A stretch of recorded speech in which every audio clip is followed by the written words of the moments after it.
ayan na guys, yung ating sinigang. Napapakarami ka ng kain nito guys. Walang diet today. Basta pag sinigang, I'm sure papakarami ka ng kain. So, no more diet today. No diet for today guys. Okay. Tonight, I'm gonna make some sinigang. My favorite sinigang guys. Tingnan natin yung mga ingredients natin. Ayan.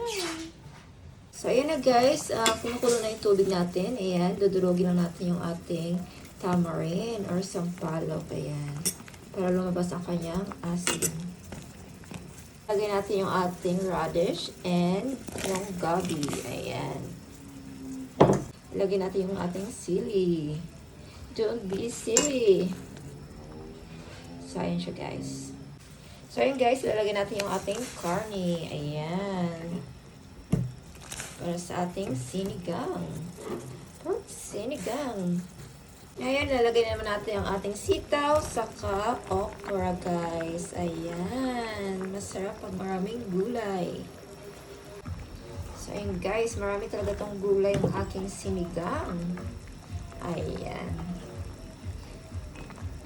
So yun guys, lagay naman natin yung kangkong. Ayan. Kangkong.